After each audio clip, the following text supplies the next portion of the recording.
Okay, so this is the second part of the hyperbolas, where yesterday all of our hyperbolas went through the origin 0, 0.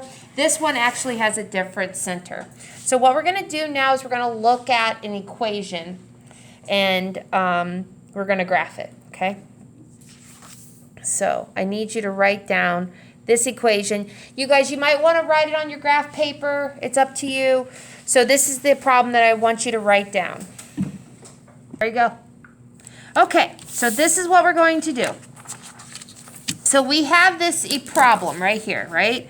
This y minus 4 squared over 9 minus y plus 3 squared over 25. We know it's a hyperbola because it's a subtraction problem. So the first thing that we have to do whenever we graph is we need to find the center. So we're looking at this, what is the center? So this is example 3, and I want to know what the center is. So what is the center? That you guys can't see that because... So the center is HK, and because this is a vertical one, and how I know that's vertical is because of how it's set up. It's vertical. My K is next to my Y, my H is next to my X. So what is my center? What is this? If it's positive, then what is it? And then this one is 4. So my center is going to be -3, 4. That's important because you guys, your asymptotes will be graphed through the center, okay? Now the next thing we need to do, so that's step 1. Step 2, so not only is the problem asking us to identify things, but we need certain things as well in order to graph it. So the next thing we need is A, B, and C. So this is step 1, is to find your center. Step 2 is to find A, B, and C.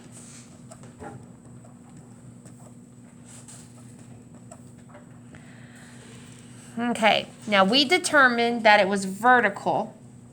So A is underneath the Y. So A squared equals 9. So that means what? A equals 3. B is under the X. So B squared is 25. So then that means B is 5. Now these are going to play a role when we go to find the foci and the asymptotes, okay? That's why we need it. And also we're going to need C. So we learned yesterday that there's a relationship between C squared, A squared, and B squared. In this problem, we know that C squared equals A squared plus B squared.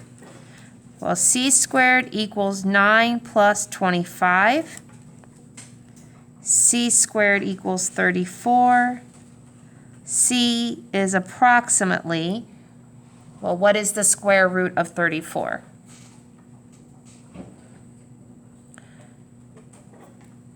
Whenever. What is it? 5.8. So it's roughly 5.8. So we found A, B, and C. Now, that gives us, so we found that, we found our center. Now what we need to do is we need to find those vertices. You guys, the reason that you need to find the vertices is because that is where the hyperbola will go through, okay? The center is the center of the hyperbola, but the vertice is where the hyperbola is going to go through. So the next thing we're going to do is we're going to find these vertices. And because it's vertical, we know our vertices are going to be H, comma, K plus or minus A. Again, how did I know that? I looked up on my chart. So when you go to take your test or your quiz, you guys, you are going to get this chart, but you have to be able to make sure that you're paying attention to which one it is. So our vertex is going to be h, which is our -3, right?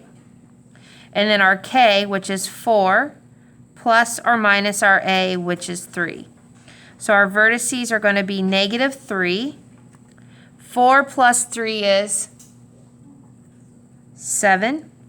And then our other one is going to be -3, 4 minus 3. So those are our two vertices.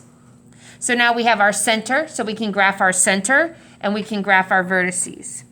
The next thing they asked us to find is the foci. You guys, the foci is above the vertice, and it gives us a good indication of where our hyperbola should go. So our foci equation, again, we're dealing with a vertical equation. We've determined that. So our foci is hk plus or minus c. So it would be -3, comma, 4 plus or minus 5.8. So it'd be -3, comma, 9.8.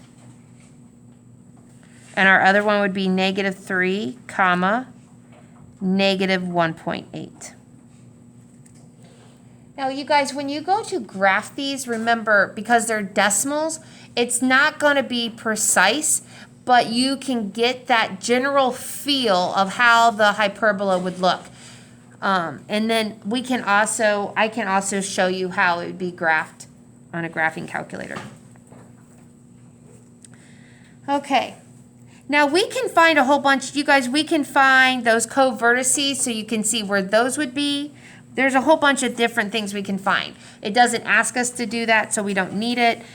So the last thing that we do need to find is those asymptotes.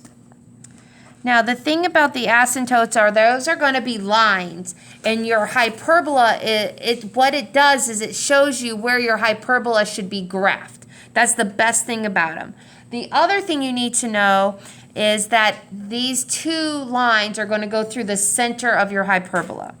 So the equation for a vertical asymptote is going to be y minus k equals plus or minus a over b x minus h.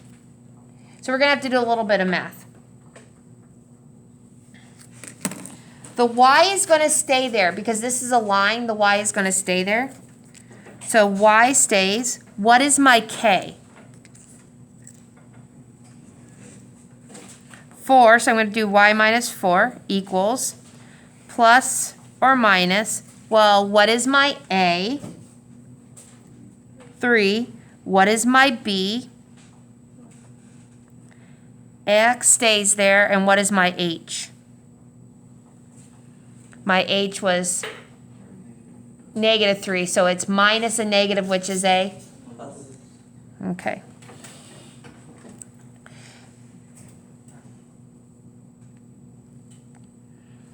Now, you guys, this is in point slope form, so we could leave it like this, and you can see our point from our center, and we can go up 3 to the right 5. But notice our center is in there. Remember what I told you? Your asymptote always goes through your center. So we can rewrite this, and that's what we did in first period. So I just want to show you what I did.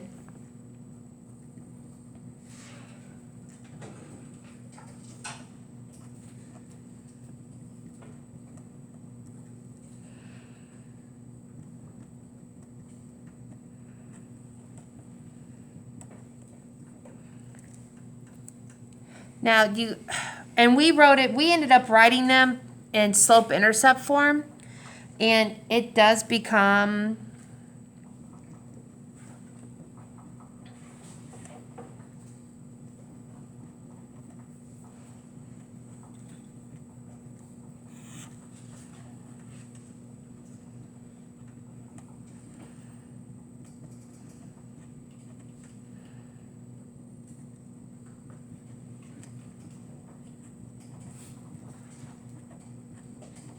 I'm just multiplying. All I did was distribute it. I did -3/5 x, that's times x, I got -3/5 x. I did -3/5 times 3, that becomes -3 times 3 is -9/5. And then I'm going to add the 4. And y equals -3/5 x plus 11/5. So this is our asymptotes. But what you need to notice, the thing that you need to notice about this is that your center is there, that your asymptote always goes through that. We're going to do this problem. Okay, so what I need to point out to you is that basically what you need is you need to know your center and your slope so that you can graph this asymptote. That's what you need to do. So now we have everything. Now you guys, if I ask you for your asymptotes, you can't leave it in point slope form. You do need to write it in slope intercept form. Okay, because this is what you're going to see most likely is slope intercept form. Okay, so we have everything. Let's graph this problem. So make a graph on your graph paper.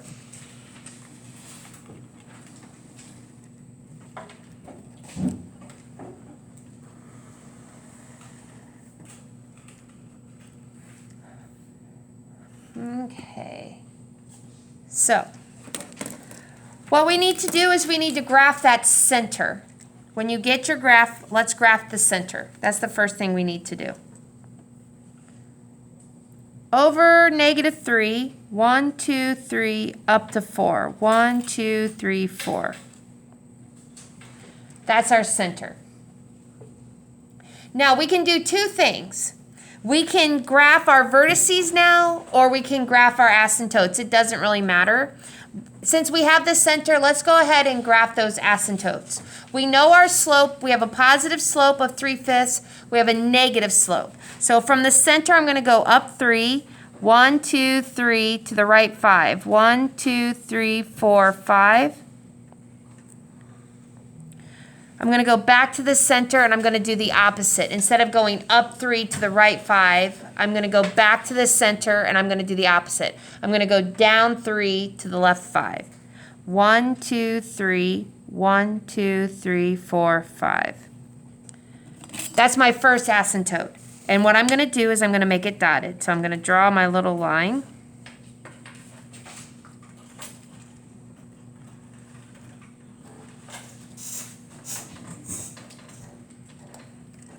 Okay. So redraw your asymptote. Again, you guys, because I did the equation and I knew it was 3/5. That was my first slope. So I used the center and I went up 3 to the right 5, and then I went down 3 to the left 5 because those are equivalent. Now I'm going to go back to the center, and this time I have a negative slope as well. And so this time my slope is going to be -3/5. So that means I'm going to go down 3 and then to the right 5. So 1, 2, 3, 1, 2, 3, 4, 5.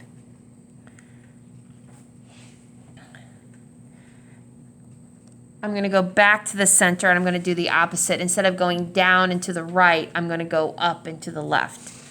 1, 2, 3, 1, 2, 3, 4, 5. So now I have my two asymptotes drawn. And you guys, your asymptotes are always going to be dotted lines.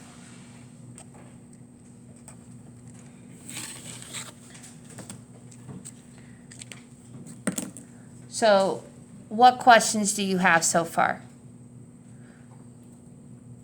The center and then the slopes. How I got the slope again, you guys, is the slope is always A over B.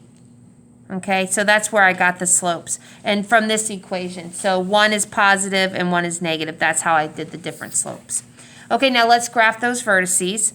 So the vertices are -3, 7.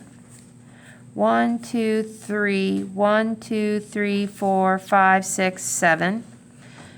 That's one vertice. The other vertice is negative 3, 1. 1, 2, 3, 1.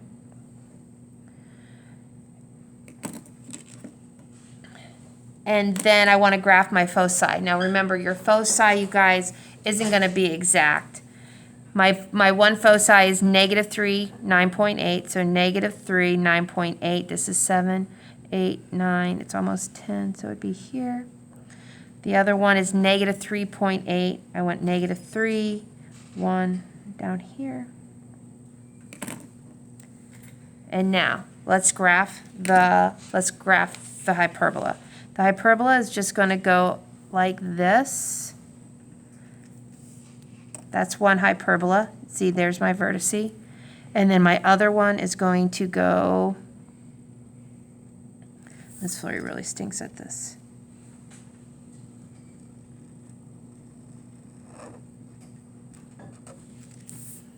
And that's the other one. Now I want you to know that first period I did much better.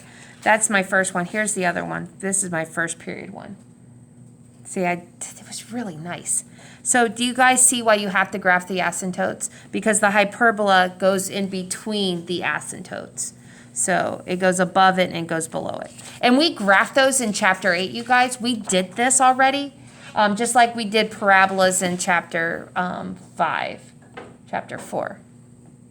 And that is how you graph. So you need your vertices, you need your center, you need your asymptotes, definitely.